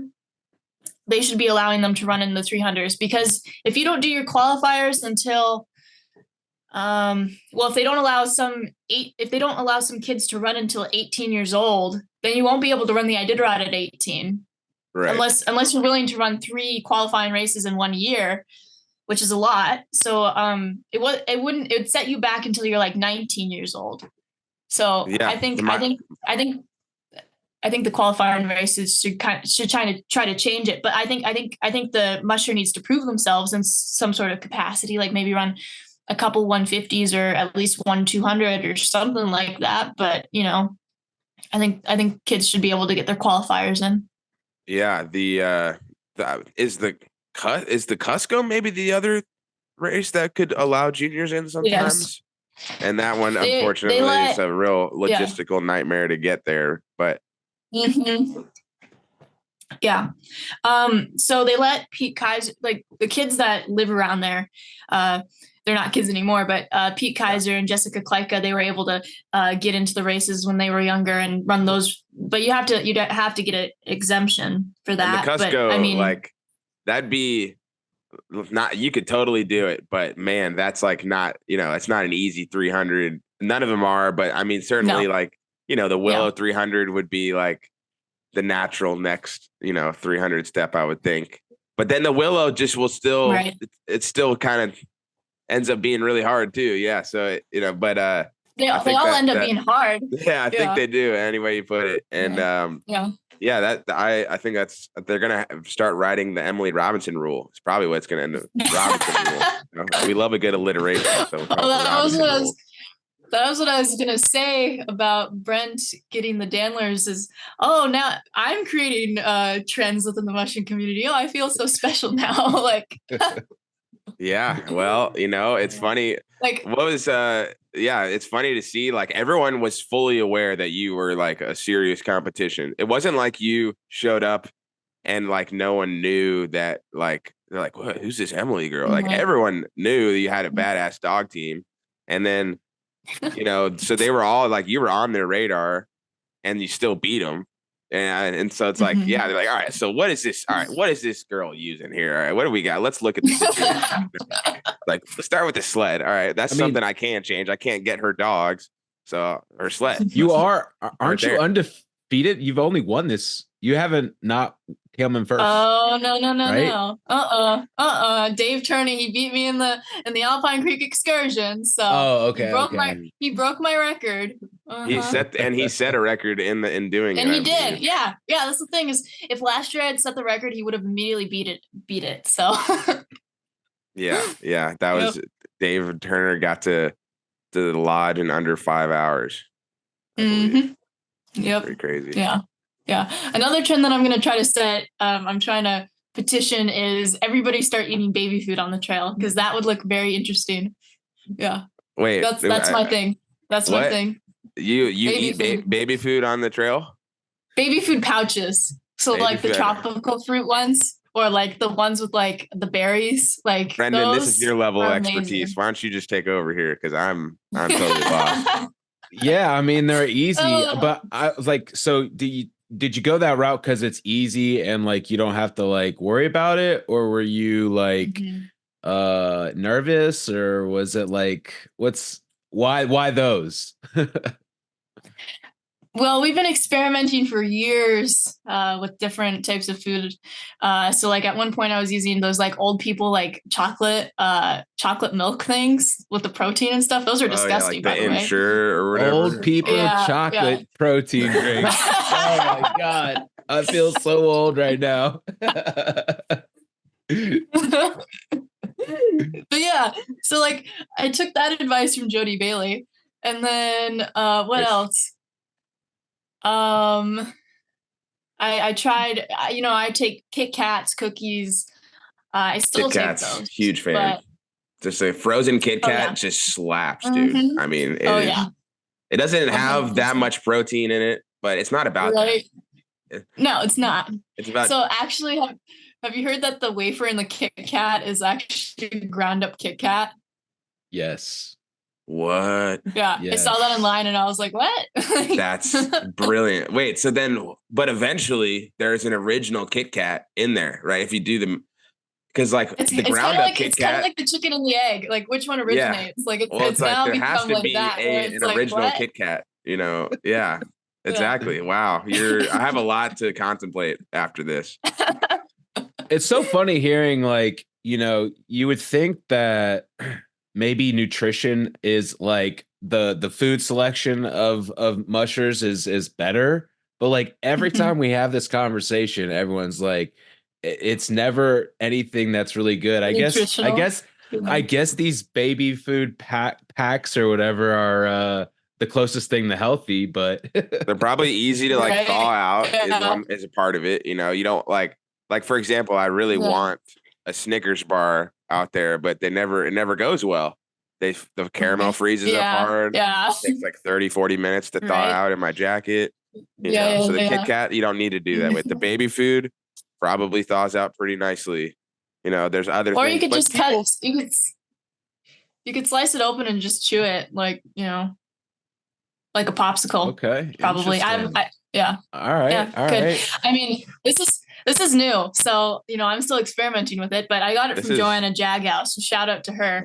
Nice. But yeah, like that's the new Musher trend is baby food. And like it wasn't necessarily nerves. I mean, there's that underlying like I wasn't very stressed going into this race like the first day. By night, before the halfway point, I had like a little mental breakdown sort of thing on the runners, but we got through that because I was dehydrated, and so my parents were like, drink water. Like, what are you doing? And so I got through that, and then I was fine the rest of the race. But like it was just something that was easy, like easy on your stomach, and something that you could just quickly slurp up. And it was kind of like that underlying nerves, like your body still like knows that this is like a stressful situation, but like in my head I was like just trying to stay out of that, like and just focus on getting out on the trail and that sort of thing. So yeah, like baby food. I should get a Gerber baby food sponsorship, is what Pete Kaiser said. So Hey, dream yeah. big. Exactly. I like it. Exactly. Mm-hmm. Yep. Yeah, and Brennan, people eat real food out there though. It's just like a 200-mile race. It's like, are you really gonna cook up like a meal? It's like probably not. Oh, this is gonna sound a little graphic, but I had Thai food. I had my parents bring me Thai food, and I ate it in the truck. And then, I ate it. It was a huge thing of Thai food, but I ate a little bit. And then I had this piece of chicken, like when I was done, I just took a bite of chicken, and that completely set me off. Like I was just like, no, like my stomach was like, no. And so then like I took some Peptos. I was like, no, I don't want to lose it. And then like 5 minutes later, I threw up all my food. So Oh then gosh. back to square one, back to baby food. Yeah. Well, that now it all makes sense. You got it. Yeah. It's just Mhm. easy on the system. Yeah. Sometimes you can't be introducing something too crazy. Maybe Thai food's not the play always, but Brennan, And I you were heard, about to say something. I'm gonna expose Nick Petit here, but I heard that he only takes almond joys and cigarettes on the Iditarod. That's Oh, all dude, he took on in his drop bags. That's why he lives in this great country. He just loves America so much that he's like, I'm gonna nicotine and almond joys. Let's go. Oh, gosh. No, so my question, it was just like, I guess you're coming up strong on the scene. You've got these really good victories that you've had, and you almost, Dave Turner stole that one from you, I guess. So I feel like it's only natural for like people to assume that you're gonna eventually do the Iditarod, but like, that sounds like a completely different beast, It like, is. so I guess I'm kind of just curious, like, just your thoughts about you and the Iditarod in itself, in the big picture of regardless of your age and all of that. Yeah. Um. Yeah, I've had a lot of people commenting, "Oh, she's gonna be Figured. like the next Iditarod, like future Iditarod champion," or "Oh, she's gonna be the next Susan Butcher," or whatever. And um, like I don't know. I hope to do it at least once, like to say that I did it. But I kind of after high school, I kind of want to explore different things, maybe do some traveling. Um, I got $12,000 in scholarship money for winning the junior Iditarod, so I'd go try to do something with that. But if I come back after doing something like that and I decide truly that I want to make a career out of this, and this is like one of the things that I'm really good at, and then I'll focus on that and I'll rebuild it. But like as of now, I take like one race at a time, and I acknowledge the Iditarod, and I see that as something I'm gonna probably do, but to do it competitively, I don't know yet. So I might, but I like right now everybody's like, oh, she could go. Probably they're probably thinking, oh, she could go win Iditarod with that team. Like people from like Kentucky and like Arizona and that sort of thing. Like they don't really know what mushing is, but they're really really excited about it, and they're like, oh, she could go win Iditarod with the like right now or whatever. And I'm like, no, probably not. Yeah. Like, I'd be able to finish the race, but I don't know about I don't think winning. That probably wouldn't, that definitely wouldn't happen. Yeah, I mean, no rookie is gonna go and nowadays, yeah, a rookie won that Iditarod in like the 70s, but yeah, going and being a rookie. Wasn't it John Baker? John Baker, he won in No, it wasn't 2011 with the speed record, I believe. Yeah. For the Southern Oh round. yeah. Okay, that's what I'm thinking. Yeah. Steel trap. Oh man, Sean over here, man. Jeez. Yeah. But yeah, I was like thinking about that question. I was like, yeah, it's like you got to figure out how to get to a 300. That's like the next step is you get a 300 and figure out a 300. And that'll be next winter, I guess. Exactly. And maybe there'll be a spring there's like some spring events that pop up sometimes that, people just kind of make a half-ass sled dog race event and then it ends up being a qualifier. Who knows? But that's the future. Emily will figure it out. Right. Yeah. And like a 300-mile race is a completely different curveball. And so I want to tackle that first. Like I like a 200, like for me right now, it was like completely fine. Like I'm already like, oh, I don't know how these Iditarod mushers do it. Like 200, man, like that's a lot. So like, yeah, to do something like the Iditarod right now, is a lot. So I like you guys were asking earlier, like, do you think you want to get in it early? And no, I wouldn't. So. Yeah, I think that something that people that aren't from or people that like that aren't in the Alaska scene, I think something that's super important for someone like Emily who grew up here is you have to spend like a long amount of time, like at least a year away from Alaska, if not longer, just to appreciate it. Like, and I know you already appreciate it probably, but like this is the reality you grew up in. Like it's just like, oh yeah, look, there's like epic mountain ranges, whatever, it's like, oh yeah, there's an orca that's jumping in the water. Oh, okay, like I see that. I'll wake up, we'll run a dog team into the Alaskan wilderness, whatever. Like my parents are from Michigan, and so like seeing something like whales or orcas or whatever is like super novel for them still. Like they still have that like kind of like mindset, and I'm just like, okay, like it's here. Just another day, just another like regular trip that we do. Like, and that goes for anyone growing up anywhere. Like me and Brennan growing up in Atlanta, we probably I never went to do a lot of like the quintessential Atlanta activities because it's like whatever. You're not a tourist. Been there. Yeah, I'm not a tourist. I live here. And so that's something, and I'm betting you're gonna leave, and you have to do this trip, of course, but I'm sure you're gonna come back from a few trips and be like, wow, okay, yeah, it is pretty special up here, and so that makes sense. That just if you were to go like straight into just full time running the Iditarod every year from 18 to 30, you're like, like okay, like you're missing. You got to miss it. You got to do some. You got to make some early 20s mistakes, exactly. Go to Europe and see what happens. Right. Yeah. That's the goal right there. Your parents are like, do not listen to this man at all. So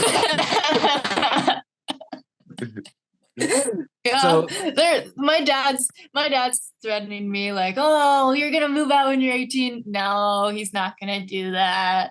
No, he's gonna become a big softie, and he's gonna listen to this and be like, yeah, kick me out now. But hey, so real quickly, I do kind of want to just like talk about your parents real quick. Obviously, they're like the foundation of the success that you're going through right now, and I know you've been doing this for for a long time. You've got a decade under your belt of mushing and more, and you're only 16.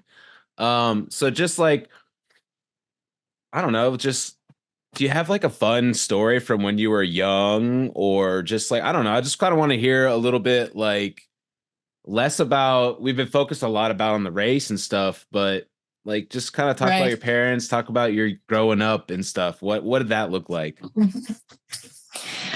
Well, so my dad, he moved up from Michigan when he was 18, and then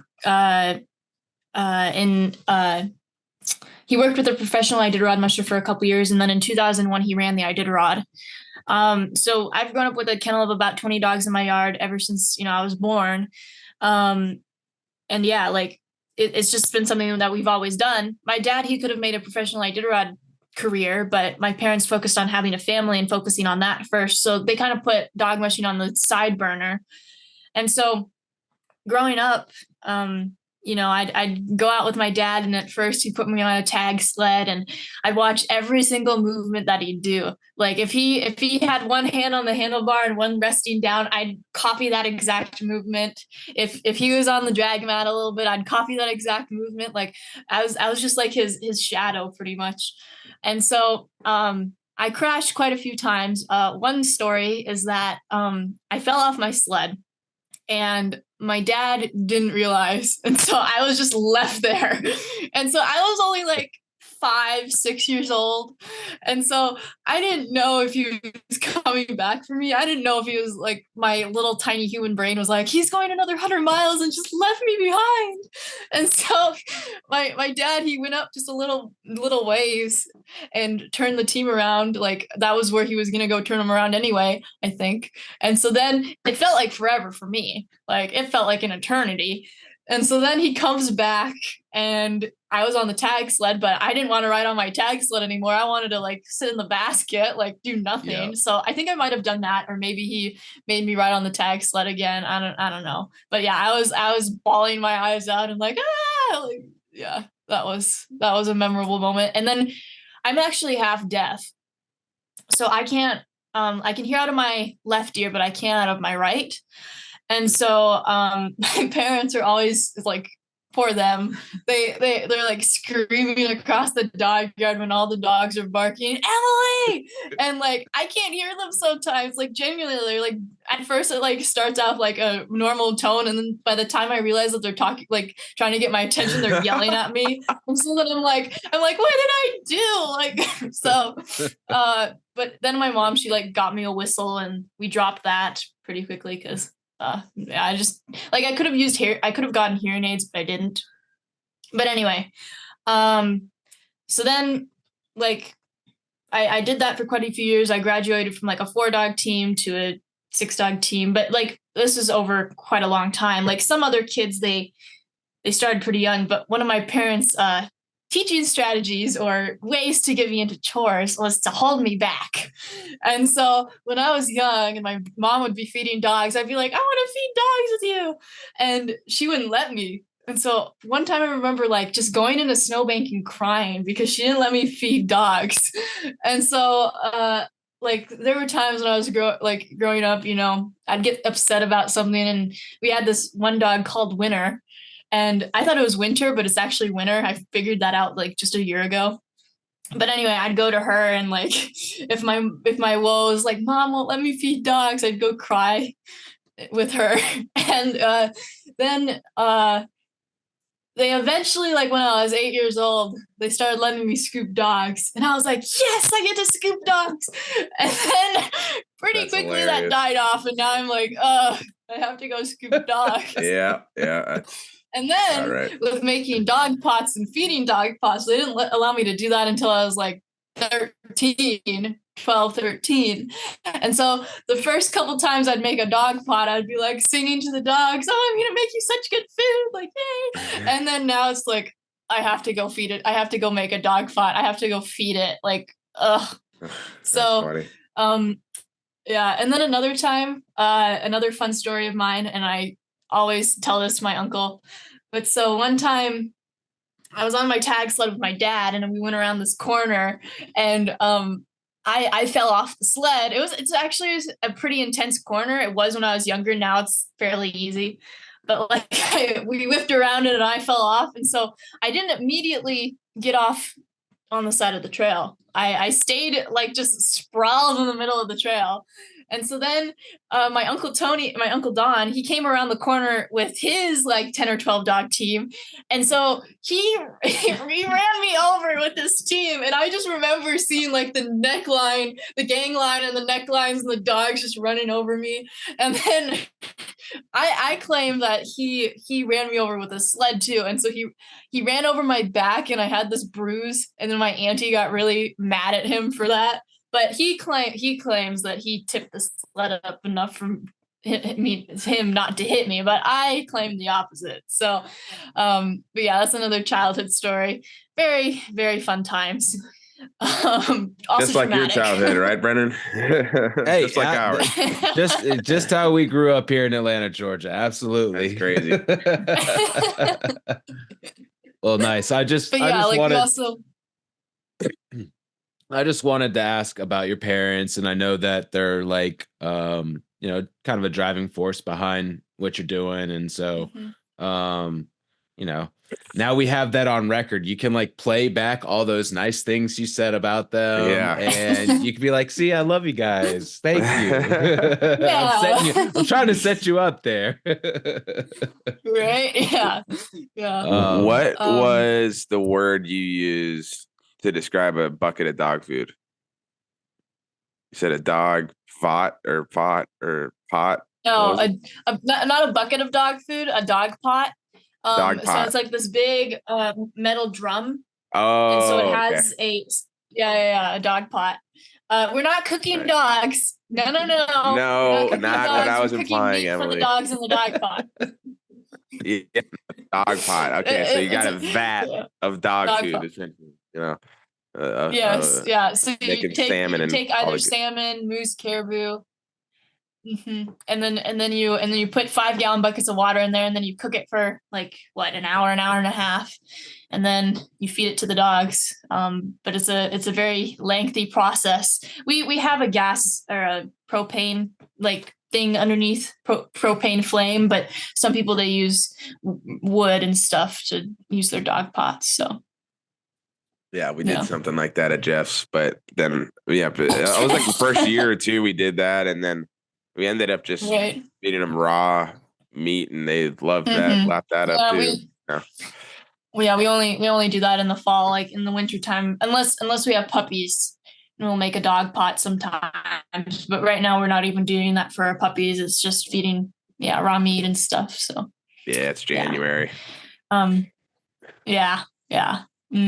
But yeah, we used to be able to feed fish pots, but that doesn't happen anymore. I don't know. It's a love-hate story right there, because it's nice to have like a more less expensive way to feed your dogs, but then also with the dog with fish dog pot is that you put it in a freezer like that isn't being used, but you put the dog food in there to keep it warm for a couple days, or at least not freeze.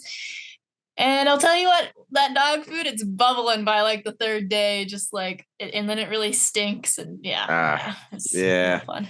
Yep. I've definitely had some serious smells in the dog yard, and it's not just the dog poop. It has to do with that meat. And boy, oh boy, you can forget that you put meat somewhere come May, and you're like, find like a stash of what was frozen meat. And, it's happened once or twice, and I can't unsmell or unsee those moments, but I'm sure you guys have it a little more organized than I did. What was that? But Brennan? Well, I know that we've probably been going for about an hour, and we've been enjoying chatting with you. I would just had one. I don't know, Sean, if you had anything else on your plate. I had something, but it just completely is gone. So why don't you go ahead? Typical Steel trap. Underwood. Steel trap. Typical Underwood right here. My question to you was, did you growing up, or I mean, I say growing up, you're still growing up. But is there like a musher that you found yourself rooting for when you're still a kid, when you were like not in this phase of being a kid, but when you were, in single digits, we'll call it, or just like I don't know, is there anyone that kind of inspires you in the mushing world or anything like that? Well, I mean, I admired like practically all the mushers when I was younger, but like Dallas Seavey, he had his reality show at the time, and we'd watch that and make fun of not him necessarily, but the other there was like the Lower 48 team or whatever, and so we'd make fun at them and poke fun at what they do, like the ridiculous things they do, where it's like, I know a regular Alaskan would make that like so much easier, or at least use duct tape. But like Dallas Seavey, one time, another childhood story right here. One time, I was we were visiting with a friend's house, and this was the start of like the Iditarod when it was in Fairbanks, and it was like 30 below or something. And I brought, like, we were staying at like our friend's house hanging out, and she had like a tin of cookies, and so I took that tin of cookies and put cookies in a Ziploc bag, and then I gave one of those to Dallas Seavey. And so I kind of like looked up to him when I was younger. And then like there's countless others like that I grew up around these dog mushers and that sort of thing. Probably Lance Mackey. Um like Ali Zirkle, like we'd do this like little racing track thing and I'd see her there and Ali was pretty cool and yeah, no, like I could basically name off everybody, but those are just a few. Mary Shields. I've gone to her house a couple times and visited with her. She's, let me just say, a badass lady. Like she's really, really cool. And I did an interview with her once where I was asking her questions. Unfortunately, it deleted itself. But yeah. What's no, Mary really, Shields? really cool. Brennan might not know who that is, and I'm vaguely do. What's her claim to fame? So she's the first woman to cross the Iditarod finish line. Libby Riddles was the first to win it, but Mary was the first to like run the Iditarod and finish it. There was another woman running it, but Mary passed her. So yeah, but she's really, really cool. She's just this really sweet lady that just has all of these cool wood stories and that sort of thing. And so transitioning into woods, I did grow up trapping and stuff too. So like trapping on dog team, trapping on a snow machine, that sort of thing. I also grew up doing that. And so like, yeah. Yeah, that's definitely gonna.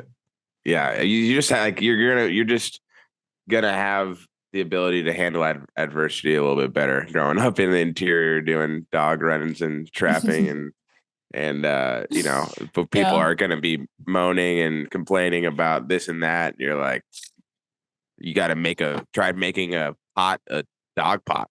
Good luck with that dog pot below, So or being yelled at by your dad because you didn't booty all the dogs correctly. So then the booties go flying off like within the first 3 miles of the run.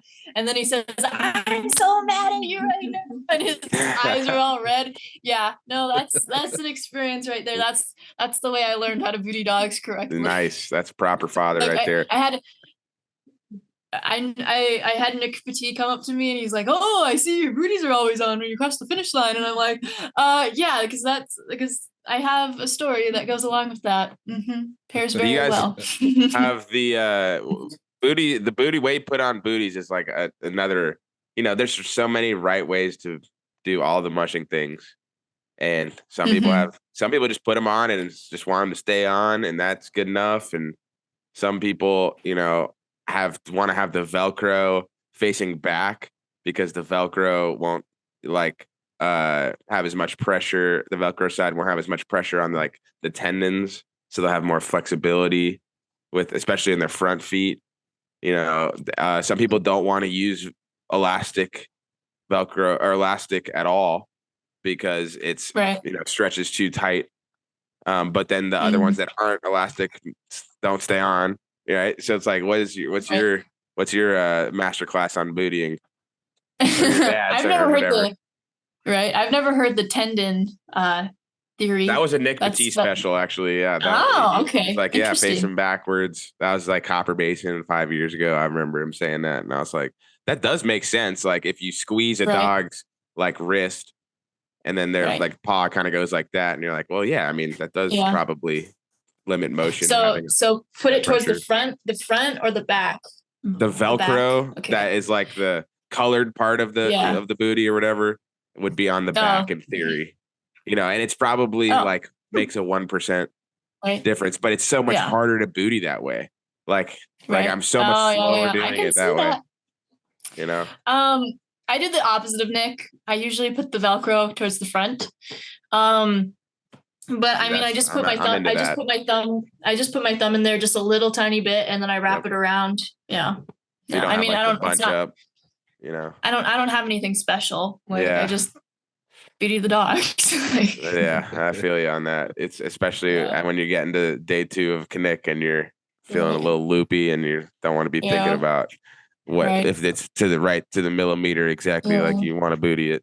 Right. Yeah. I actually wasn't too loopy starting the second day of the Knik. Like I was pretty awake and I brought 5-hour energies with me and I never had to take them. Like one time on the river, on the second day I did get a little loopy, like I was like cold, and then like my head was just kind of getting like fuzzy or whatever, and I was just like not feeling good, like my stomach was upset even though I was eating the baby food. But yeah, like I mean you hit those like slumps, those Yeah, the highs moments, and and then lows of mushing. Oh yeah. yeah, and then you got out of it, and then I got out of it. But yeah, like yeah, there's so many different aspects. So Yeah. Well, cool. Well, we've done our hour. You know, Brendan is 10 p.m. and 10:06 in Atlanta, and It's all good. it is all good. But yeah, is there anything you wanted to add, Emily, Brendan? I think Oh, well, I mean, been we a really always fun conversation.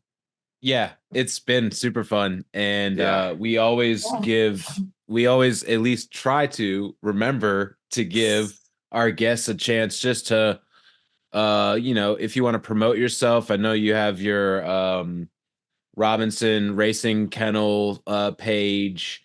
But if there's just anything else that you want to share with listeners, I know you have what is it? You're doing the Quest, the Willow, and the Iditarod coming up to end the season. junior Iditarod. Mm-hmm. Yep. Yeah, that's what I meant. I meant that. And yeah, so just anything else that you want to mention besides that. Well, thank you to my family, friends and followers. Thank you guys so much for supporting me. And yeah, you can follow me on Robinson Racing Kennel on Facebook. And wouldn't recommend Instagram, but we also have that. I do not post on it very regularly.